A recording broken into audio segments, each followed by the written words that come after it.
네, PPT를 조금 넘겨주셨으면 좋겠고요. 네, 안녕하세요. 소개받은 강원대학교 병원에서 일하고 있는 정승민입니다. 강원도 감염병관리지원단에서 강원도에서 일어나고 있는 코로나19 발생 현황을 분석한 내용을 바탕으로 현재 일어나고 있는 강원도 코로나19의 발생의 특징을 이제 3차 시기와 이제 저희는 현재 4차 유행으로 보고 있는데요. 4차 유행으로 비교해서 좀 어떻게 변화하고 있는지 알려드리려고 하고, 이어서 10명 이상의 환자들이 연결돼서 발생하는 것을 저희가 클러스터 발생이라고 하는데, 그 클러스터의 발생의 특징에 대해서 말씀을 드리고, 이를 종합해서 특징과 이제 정책의 제언을 말씀드리도록 하겠습니다. 우선 발생 동향에 대해서 3차 유행과 4차 유행을 비교해서 말씀드리겠습니다. 전국 발생 추이를 보시면은 2월, 3월에 이제 대구에서 큰 유행이 있었고, 이제 여름에 수도권을 중심으로 큰 유행이 있었고, 3월에 전국적으로 아주 큰 유행이 있었습니다. 그러다가 좀 가라앉는가 싶더니 지금 전체적으로 좀 많이 발생을 하고 있는 그런 추이고요. 강원도 발생 추이를 보시면은 2월달, 3월달에 대구 유행은 사실 저희가 그렇게 큰 영향을 받지는 않았었습니다. 그런데 8월쯤에 원주에서 이제 체육관을 중심으로 해서 좀 영향을 받았었고, 기억하시겠지만 3차 유행의 영향이 참 컸습니다. 그때 환자들이 너무 갑자기 많이 발생을 했고, 또 취약시설에서도 많이 발생을 했고, 사망자도 많이 발생을 했었고요. 전국적으로 11월 20일부터 3차 유행이 시작됐다고 보통 이야기를 합니다. 2021년 2월 21일 이 시점은 사실 질병관리청에서는 아직 4차 유행이라고 하지는 않는다라고 얘기는 했지만은, 그래프 보시면 강원도에서는 이때 이렇게 줄어들었다, 이때부터 계속 반복의 증감을 반복하고 있습니다. 그렇기 때문에 저희는 강원도에서는 적어도 2021년 2월 20일부터 4차 유행으로 봐야 된다라고 생각을 하고 있고요. 그래서 여기에서 분석에 쓰인 거는 2020년 11월 20일부터 2021년 2월 20일까지를 3차 유행 시기, 그리고 21일 이후를 4차 유행 시기로 해서 분석한 것을 미리 알려드립니다. 그리고 이 분석 자료는 23일, 24시 기준으로 만들었습니다. 그렇기 때문에 최근 발생한, 특히 춘천과 동해와 원주에서 발생한 것들은 포함되지 않았음을 미리 말씀드립니다.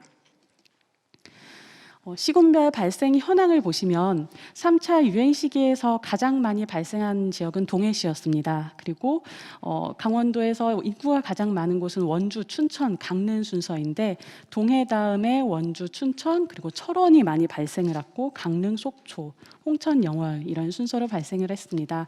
인구수의 차이 때문에 강원도 전체에서 인구 1000명당 확진자 수는 0.9명이었는데 동해는 2.8명이고 원주, 춘천, 강릉은 이제 강원도 전체에 비하면은 오히려 낮습니다. 그리고 철원이 3.6명으로 많았고요.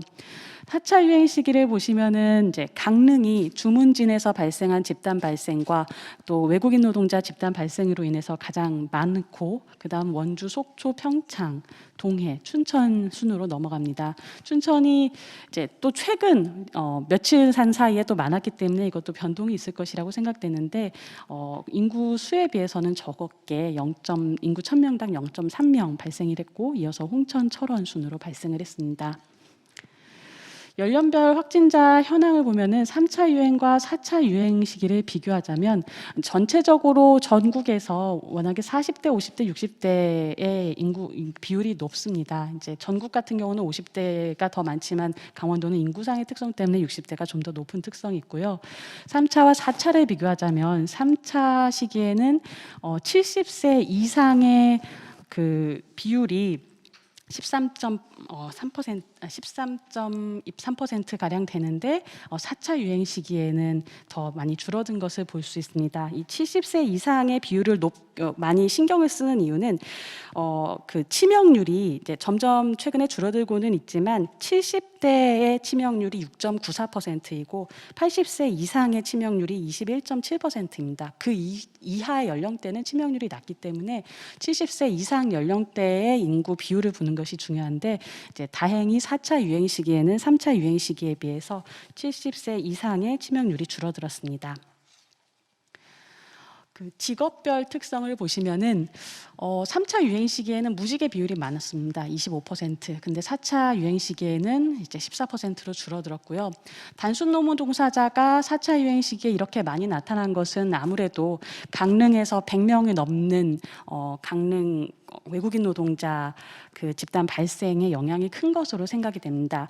이것을 제외하고 생각한다면 특이할 만한 점이 이제 학생이 줄어들었고 사무 종사자가 좀 많이 늘었습니다. 그것을 제외하고 보면은 많이 늘었는데 이것은 뒤에서도 더 설명을 하겠지만은 최근 사무실 내에서 감염이 늘어나고 있습니다. 사무실 내에서 직장 동료 간의 감염이 많은 것이 영향을 미쳤을 것이라고 생각을 합니다. 그 감염 경로를 보시면 이 주황색이 도외 감염, 즉 도외의 감염 확진자와 접촉함으로써 본인이 감염된 사례고요. 이 파란색이 도내에 확진자를 접촉해서 확진된 경우, 그리고 이제 회색이 경로 불명인데 보시면은 3차 유행 시기에 비해서 4차 유행 시기가 경로를 확인할 수 있는 환자 중에서는 도외 감염은 감소하고 도내 감염이 증가했습니다. 이때 도외 감염이 이렇게 많이 있었던 것은 대부분이 영서 환자들이 수도권의 영향을 많이 받았기 때문이었는데요. 이제 4차 유행 시기가 되면서 수도권의 영향을 받은 영서 환자는 감소하고 영동 환자 그리고 산간 지역 환자가 증가한 것, 그리고 전체적으로 이때 클러스터 환자의 비율이 62%였는데 현재는 58%였거든요. 클러스터 환자의 비율이 줄어든 것 때문에 도내 환자가 증가하고 또 경로 불명의 환자도 늘어난 것으로 보입니다. 저희가 또 한 가지 신경을 썼던 것이 이제 경로 불명 환자들 중에 혹시라도 강원도의 특성 때문에 외부 관광객과 마주쳤던 것 때문에 이렇게 감염이 생긴 사례가 많지는 않았을까. 만약에 그렇다면 경로 불명 환자 중에 서비스업 환자분들의 비율이 높지 않을까 그런 걱정을 했었는데 이 경로 불명의 환자들 중에 서비스업 종사자의 비율은 다른 직업군과 큰 차이가 없었던 것으로 보면은 그런 문제는 크지 않은 것으로 예상을 합니다. 취약시설 발생이 사실상 치명률과 직접적으로 연결되어 있기 때문에 굉장히 중요한데요. 3차 시기 유행 시기 때 사실 뭐 여러 관계자분들도 그렇고 강원도 감염병관리지원단에서도 굉장히 힘들었던 게 취약시설의 발생이었습니다. 그런데 그 확진자 수를 보시면은 3차 유행 시기에 비해서 4차 유행 시기에 비해서 확 줄어들었습니다. 보시면은 이 노란색 선이 일일 확진자 수, 월별 일일 확진자 수고요. 파란색 그래프가 취약시설 확진자의 비율입니다. 보시면은 11월에 12.4%로 굉장히 높았다가 점차적으로 취약시설 확진자의 비율도 줄어들었고요. 또 전체적인 수를 보더라도 3차 유행에서는 전체 확진자 수와 비례를 해서 취약시설 확진자 수가 증가하였지만 4차 유행에서는 전체 확진자 수가 늘어나더라도 취약시설 확진자 수는 감소하였습니다. 그 사망자 발생입니다. 12월 달에 최다 사망자 19명이었고요. 다행히 이 이후로는 감소하는 추세입니다. 보시면은 이 녹색 그래프가 도내 전체 확진자 수고 노란색 그래프가 치명률이 높다고 아까 설명드린 70세 이상 확진자 수입니다. 그런데 보시면은 이 노란색 그래프는 사실상 도내 확진자 수와 거의 비슷한 패턴을 따라가지만은 그 파란색 사망의 확진자 수는 2021년 2월 이후로는 70세 이상 확진자 수 규모와 상관없이 70세 이상 확진자 수가 증가하더라도 점차 감소하는 것을 확인할 수 있습니다. 그렇게 해서 대략적인 그 발생 현황에 대해서 말씀을 드렸고요. 두 번째로는 4차 유행 클러스터에서는 주로 어떤 특성이 나타나는지에 대해서 설명을 드리도록 하겠습니다. 클러스터는 저희가 정의하기로는 10명 이상의 확진자가 서로 감염이 연결되어 있는 경우, 그러니까 이렇게 뭉치로 이렇게 뽑아내서 그림을 그릴 수 있는 경우를 클러스터라고 할 수 있는데 그것을 클러스터로 정의하였고 4차 시기 중 집단 발생 클러스터는 24개가 있었습니다. 그리고 이렇게 클러스터 관련 확진자는 전체 확진자의 58.2%, 약 60%를 차지하였기 때문에 클러스터 그 숫자 자체로도 클러스터를 관리하는 것은 굉장히 중요합니다. 그렇지만은 이런 클러스터는 단기간 내에 많은 의료 자원을 활용해야 되는 부담이 있고 또 역학조사 대상자와 자가격리 대상자 폭증으로 인한 보건소 업무 과중 문제 그리고 지역사회 분위기 침체 그런 식으로 많은 영향을 미치기 때문에 최대한 이런 클러스터 집단 발생이 나타나지 않고 빠른 시일 내에 통제가 될 수 있도록 주의를 기울여야 되는 중요한 파트라고 할 수 있습니다. 그 지역별 클러스터 현황을 말씀드리면은 총 24개의 클러스터가 있고 이제 각각의 클러스터들이 어느 지역을 포함하는지 그렇기 때문에 여기 있는 것들을 합하면 24개보다는 많아질 거고요.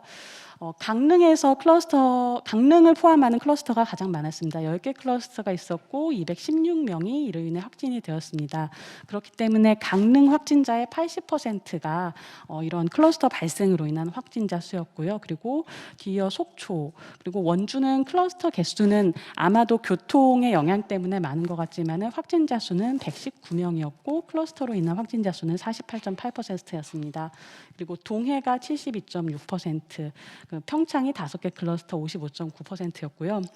이제 아래 클러스터가 각각 우리 지역에서 나타난 클러스터의 확진자 수와 연관 지역 수를 보시면은 총 24개 클러스터 중에 도내 3개 이상의 시군을 포함하는 클러스터가 8개였습니다. 그리고 2개 지역을 포함하는 클러스터가 6개, 즉 반 이상이 거기다가 3개 이상이라고 하면은 3분의 1 이상이 여러 지역에 걸쳐서 클러스터가 형성이 되기 때문에 특정 지역에서 클러스터가 발생을 하면은 그와 인접한 지역 혹은 교통량이 많은 지역은 긴장을 해야 된다는 것을 알려준다고 생각합니다. 다음은 연령별, 직업별 클러스터 확진자 집계입니다. 보시면은 그 비율이 그 0세에서 9세 확진자 중에 이제 70.7%가 클러스터 환자였다는 걸 이야기하고요. 이거는 아마 이제 어린이집 감염 때문에 이런 일이 생기는 거고 또 이제 노인인 경우에는 이런 클러스터 로 인한 확진자 비율이 좀 줄어듭니다. 이것 이외에는 특별한 특성은 일반 확진과 비슷했고 직업상의 이유에도 이제 단순 노무 종사자가 아까 말씀드렸던 것처럼 그 외국인 노동자 클러스터에서 많이 나왔기 때문에 여기에 좀 많이 포함했을 텐데 이것 이외에는 직업에서는 특별히 큰 특성은 일반 발생과 차이가 나지 않았습니다. 감염 장소가 좀 저는 재밌다고 생각했는데요. 이 감염 장소라고 하는 것은 일단 여기서는 가족 간의 감염이 된 거는 제외를 했고요. 그 이외에 사람들이 어디에서 감염이 이루어지는지 그렇기 때문에 이제 여기에서 합한 걸 하면은 이제 전체보다 더 전체랑 똑같지는 않은데 이제 사적 모임이라고 하는 것은 일반적으로 뭐 아는 사람, 지인과 같이 밥을 먹는다던가 뭐 그게 식당이 될 수도 있고 자기 집이 될 수도 있고 이런 것 때문에 감염이 발생하는 경우가 20%였고요. 그리고 이제 외국인 노동자는 아까 말씀드렸듯이 외국인 노동자 클러스터 단일 때문에 그렇게 많다고 말씀드렸고 특이한 점이 여기서 높은 퍼센트를 보이는 게 우리가 일상적으로 많이 가는 그 퍼센트라는 정말 차이가 많이 난다는 겁니다. 운동시설이 4개 클러스터에서 발견이 되었고 60명으로 9%였고요. 유흥시설이 3개 클러스터에서 발견이 되었고 47명. 이 식당 일반 주점이 여기서 나온 거는 그 동일 시설 이용자, 즉 아는 사람은 아닌데 그때 동일 시설의 식당이나 일반 주점에 있어서 발생을 한 거였고 8개 클러스터에서 발생을 하였고 44명이 연관되어 있었습니다. 어린이집이 4개 클러스터에서 있었고 40명, 사무실이 9개 클러스터에서 발생이 되었고 취미로 다니는 학원 3개 클러스터에서 나왔고 교회가 2개 클러스터에서 23명, 판매장이 4개 클러스터에서 23명, 목욕시설도 4개 클러스터에서 18명, 그리고 공공기관이 4개 클러스터에서 12명, 의료기관이 2개 클러스터에서 10명, 교습학원이 3개 클러스터에서 8명 있었고요. 숙박시설이 3개 클러스터에서 8명, 그리고 이제 장례식장은 그 평창 장례식장 클러스터라고였고요. 학교가 2개 클러스터 에서 6명 발견되었습니다. 즉 여기서 나타나는 시설들이 생각해 보면은 뭐 대중교통도 굉장히 사람들이 많이 가는 곳이지만 나오지 않았고, 취미생활이라고 했을 때 뭐 이런 운동시설이라든가 취미학원 말고 뭐 경기 관람이라든가 영화관이라든가 혹은 야외에서 경기를 같이 하는 걸로 그런 클러스터에서 발견된 것은 없었거든요. 그런 특정 위험한 시설이 분명히 존재한다는 사실이고, 뉴스를 살펴봤을 때는 아마도 이것은 강원도만의 특성이 아니라 전국적으로도 비슷한 위험 지역이 있는 것으로 보입니다.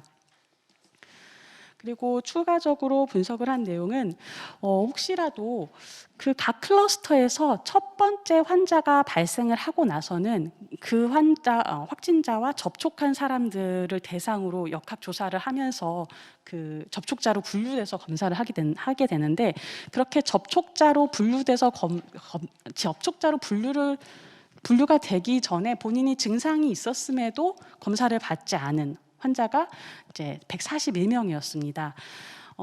그러니까 만약에 이 사람이 먼저 본인이 증상이 있어서 코로나 검사를 받았다고 한다라고 하면은 좀 더 그 감염이 덜 퍼질 수 있었다는 거죠.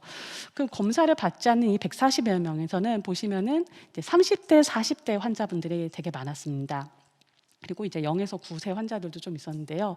이 30에서 40세에 해당하는 환자들이 여기서 51명이었는데, 이 중에서 40명은 직장에 다니고 있는 사람이었고, 이 중에서 30%인 12명은 본인이 이제 다른 곳에 가서 또 이제 그 직장 내에서의 감염의 지표 환자가 되었습니다.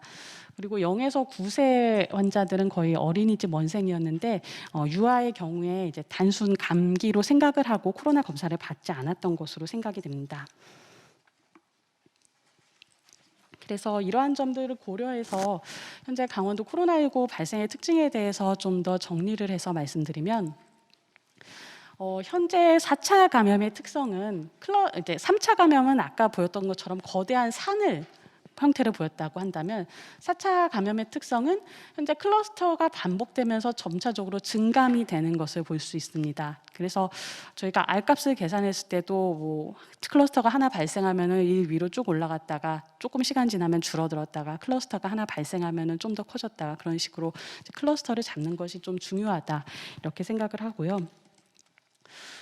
두 번째는 3차 유행 시기에 비교해서 치명률이 높은 인구 집단에서는 확실히 발생이 감소하긴 했습니다. 그 의료기관에서의 발생이 10.4%에서 2%로 감소했고, 요양시설에서의 발생은 그 요양시설에 근무하시는 분이 뭐 한 분 감염이 된다거나 그런 건 있었지만 그 안에서 발생하는 경우는 없었습니다. 그리고 아까 말씀드렸던 것처럼 치명률이 높은 70세 이상의 환자들의 발생도 좀 감소하였습니다.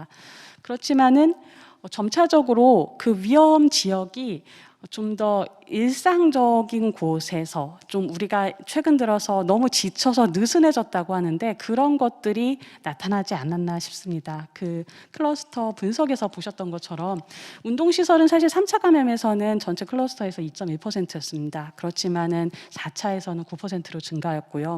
유흥시설도 클러스터 내에서의 감염은 그 3차 때는 없었지만 현재 7%로 증가했고, 식당 일반 주점에서의 클러스터 관련 감염도 1.8%에서 7%로 증가했고, 어린이집도 증가했습니다. 말씀드렸던 것처럼 사무실 내에서의 감염도 많은데, 사무실 내에서 좀 늘어지고 좀 느슨해지면서 마스크를 벗고 생활하거나 그런 것들이 있을 거라고 생각하고요. 오히려 또 학교와 교회 감염이 사실상 3차 감염에서는 큰 걱정이고 문제였는데, 학교에서의 감염도 10.6%에서 0.9%로 줄어들었고, 여기서는 이제 죄송합니다. 클러스터 감염 기준입니다.